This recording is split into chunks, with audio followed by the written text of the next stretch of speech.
This is TLV1.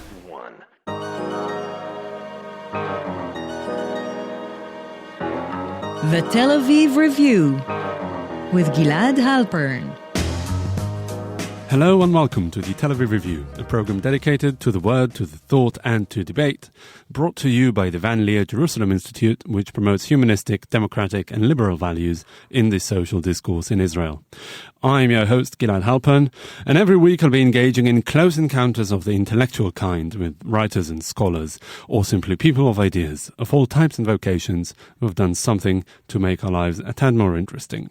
My guest today is a literary scholar, a post-doctoral fellow at the Open University here in Israel, whose research focuses on drawing parallels and mapping the authorial network, quote-unquote, that links between the literary personas of the fated Jewish-American author Philip Roth and the much younger Israeli-Arab author Saad Kashua. Dr. David Hadar, hello and welcome to the Tel Aviv Review. Thank you for having me. So let's start with Kashua.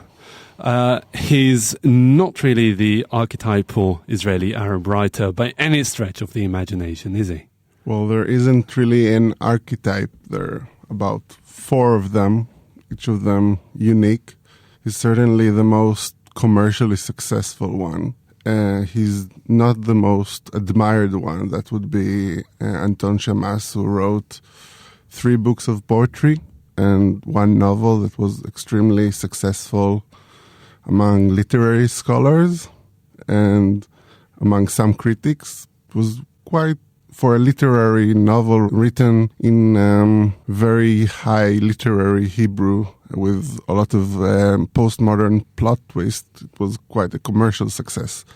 But he, like Kashua would do 3 decades later, he left for the Midwest as well. And unlike Kashua, he really abandoned the Israeli literary system.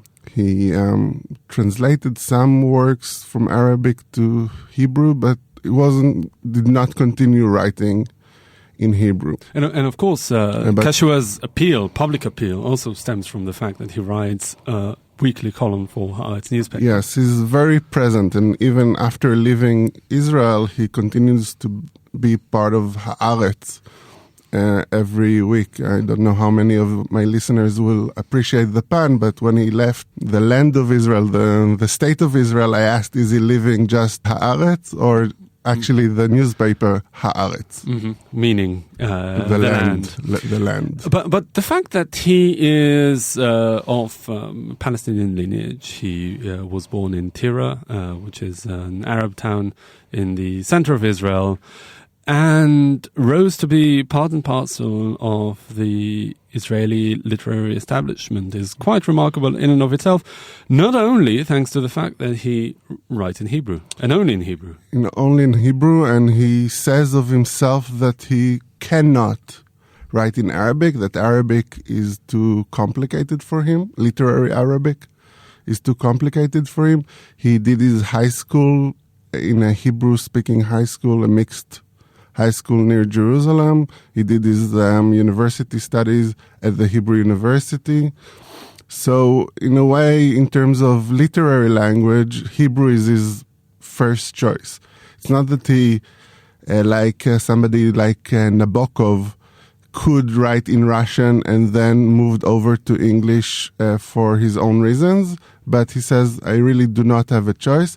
And he uses that to say that that's one of the differences between himself and Roth, because he says Roth writes in English, which is the native tongue of American Jews, and he does not write in the native tongue of his people. He's writing in Hebrew. And that brings us to the question of the target audience, actually, who is writing for, and the fact that he doesn't write in his own language.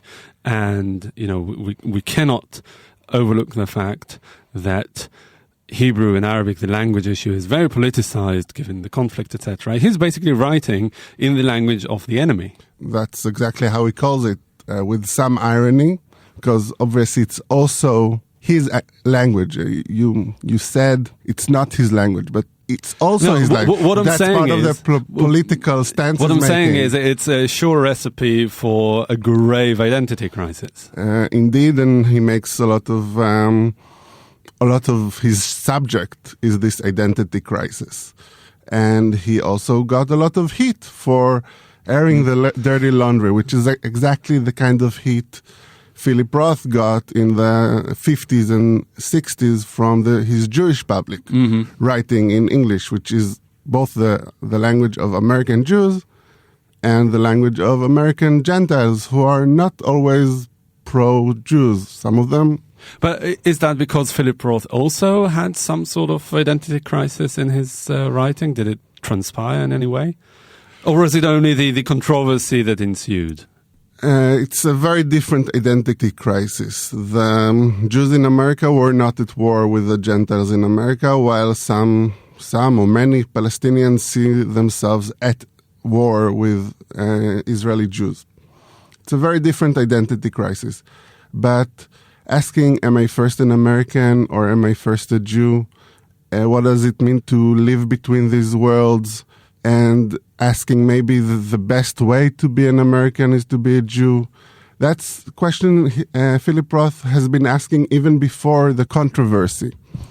For instance, in a very famous short story that appeared in the New Yorker in 1958 or 9, he has a Jewish American soldier being manipulated by one of his trainees. And is he going to be loyal to the American army and treat the Jewish soldier just as any other soldier? Or is he going to give him certain benefits because he's part of his people? That's the question of that story, Defender of the Faith. Mm-hmm. So he was struggling with that. Yeah, the parallels that you have drawn here between Kashua and Roth aren't random. I mean, Kashua himself makes clear references on a number of occasions to Roth's writing and sees him as some sort of inspiration.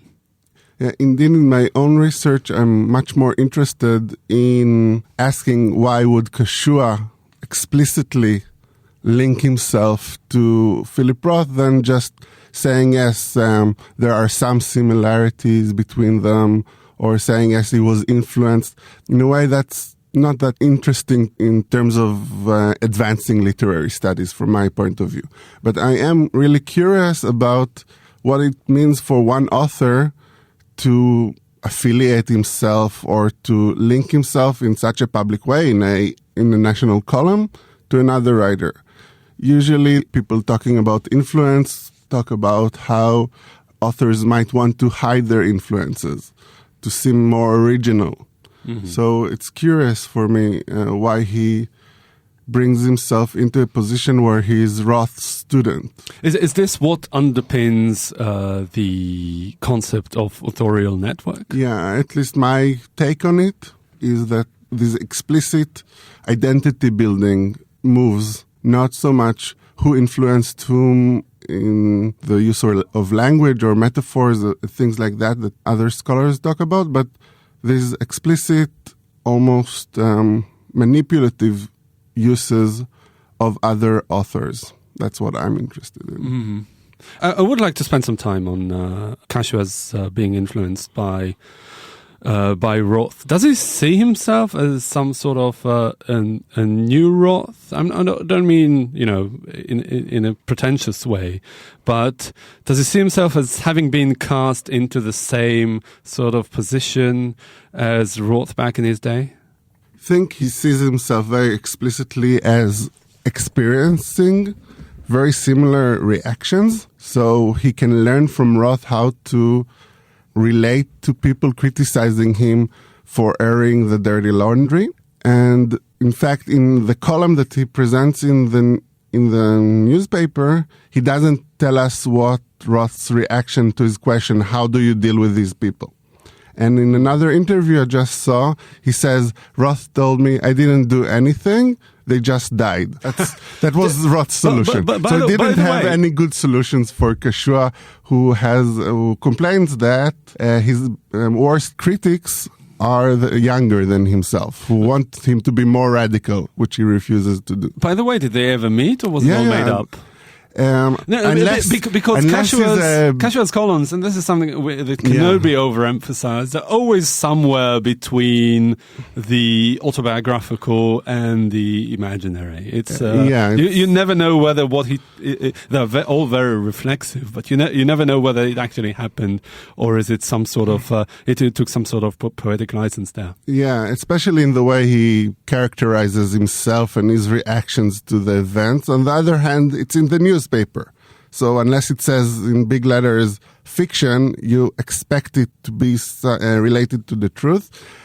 Also, I'm guessing that in the interview he's not lying about actually having met Roth, and I know that Roth is also very much willing to meet with younger writers and discuss the craft with them, and sometimes tell them, don't do it, it's just too much grief to be a writer, just find another career. Mm-hmm. So it makes sense that they would meet. I want to go back now to the identity crisis and focus especially on Kashua's relationship to Israel and how, again, it can be contrasted to Roth's relationship to Israel. And here we should note that Kashua left Israel a couple of years ago to the Midwest, as you said, 2 years ago.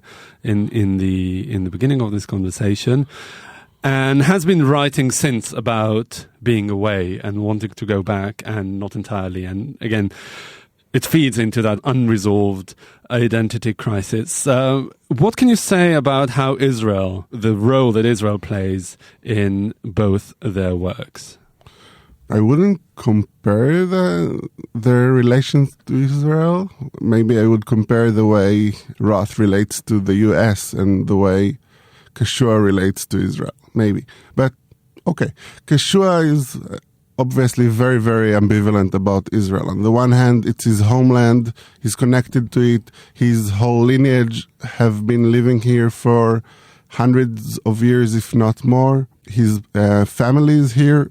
And earlier in his career, he was optimistic. He's writing in Hebrew. He's trying to convince Israeli readers to see his point of view, to make them more sensitive. He uses irony, which means saying one thing and meaning the other, and it entails a lot of trust in your reader because you don't want to be read on face value. On face value, right? Because you're trusting your reader to understand you, to understand what you're really saying. So he's still communicating, and that's still happening now. But he's also very disappointed in the things that have been happening in Israel since the beginning of his career. Is not only that he's changed, but that Israel has changed, and that he has as he became a bigger public figure, he has drawn some of this fire from Israelis. And during the last war in Gaza, he turned a planned 2-year stay in the United States into a proclamation of severing his ties with Israel, which he never quite managed to do.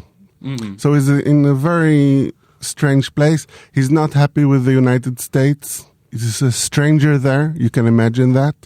On the other hand, he uses the United States to critique Israel. For instance, just in the column he wrote the week after the shooting in California, he mentioned a Muslim girl singing the national anthem in a sporting event, saying this could never happen in Israel.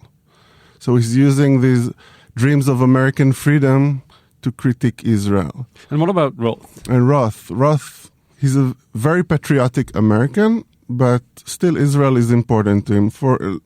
I think he's not altogether atypical of Americans, Jewish Americans of his generation.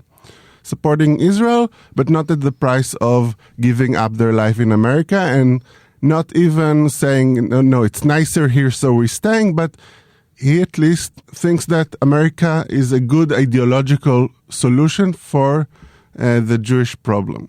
Mm-hmm. Do you want me to read something from Roth on Israel?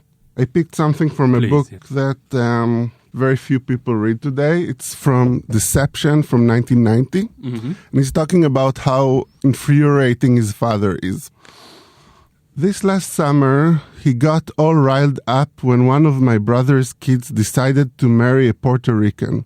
Since he can't hide his feelings and usually doesn't try, he got the kid riled up.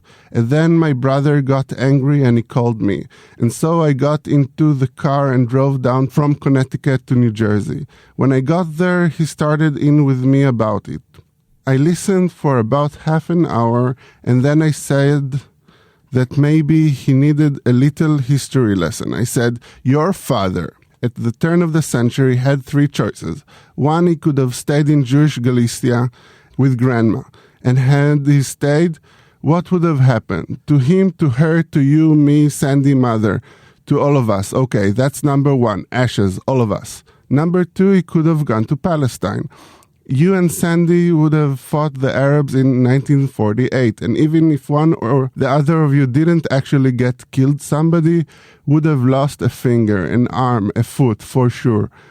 In 1967, I would have fought in the Six-Day War, and at the least have caught a little shrapnel, let's say in the head, losing the sight in one eye. In Lebanon, your two grandchildren would have fought, and well, to be conservative, let's assume only one of them got killed. That's Palestine. The third choice he had was to come to America, which he did. And the worst thing that can happen in America, your grandson marries a Puerto Rican. You live in Poland and take the consequences of being a Polish Jew. Or you live in Israel and you take the consequences of being an Israeli Jew. Or you live in America and take the consequences of being an American Jew. Tell me which you prefer. Tell me, Herm. Okay, he said. You're right. You win. I'll shut up. So this concentrates a lot of things. First, Israel is a legitimate option. It's part of the history that Philip Roth could have had. In another novel, he calls it a counter life, imagining a life that you can have. So it's another solution. But it's also very dangerous. In other places, it has different images of Israel. But here, it's a land under siege where at least some of the family would have died in a war. And America is the third solution, which he prefers and even convinces his stubborn father to prefer. But it also has its problems, which he looks at as the least of our problems, which is, of course, assimilation. So what you're saying is that Roth is ambivalent about Israel just about as much as he's ambivalent about pretty much anything else. Well, it seems to be less ambivalent about the United States than it is about Israel. At least in this scene, trying to convince his father, is using this rhetoric of at least one of us would have died in one of these many wars. Of course, in other places, he has different views. He's also always what we sometimes call dialogic. So in his most Israeli book, Operation Shylock, he has settlers speaking their mind. He has a Palestinian speaking his mind. He has everybody in between. He includes Aaron Appelfeld in there. Things that Aaron Appelfeld, the novelist, the Holocaust survivor novelist, actually told him and appeared in interviews. So we can never really know what exactly Roth is thinking. Do you, as an Israeli scholar, think that Roth understands Israel? Really understands Israel? It's a good question. When I read Roth on Israel, it's a little unpleasant because it's looking at ourselves from outside, maybe seeing how limited his view can sometimes be. And also, I really like Roth's writing, so maybe he's wrong about America too, which I don't know so well. It sort of subverts what I think. But in many ways, in Operation Shylock, he really does get the conflict, at least. I don't know if the everyday life in Israel, but he does get a lot of the conflict. Sometimes his view of Israel is limited. Sometimes it seems like it's just a good place to meet Holocaust survivors, which it used to be. Okay. Well, Dr. David Hadar, I'm afraid this is all we have time for today, but thanks very much for coming in. You're a literary scholar, postdoctoral fellow at the Open University, currently working on drawing parallels and mapping the authorial network that links between the literary personas of Philip Roth and Syed Kashua. Thank you very much for coming in today. Thank you. And also big thanks to Alex Benish, the sound engineer here, and to the Van Leer Institute for their generous support. If you like this podcast, there are many more where it came from. Just go to www.tlv1.fm/podcasts and take your pick. Keep on moving till the first days are done. Keeping it on till the day stays strong. Rolling till the nighttime blazes on. All along I keep singing my song.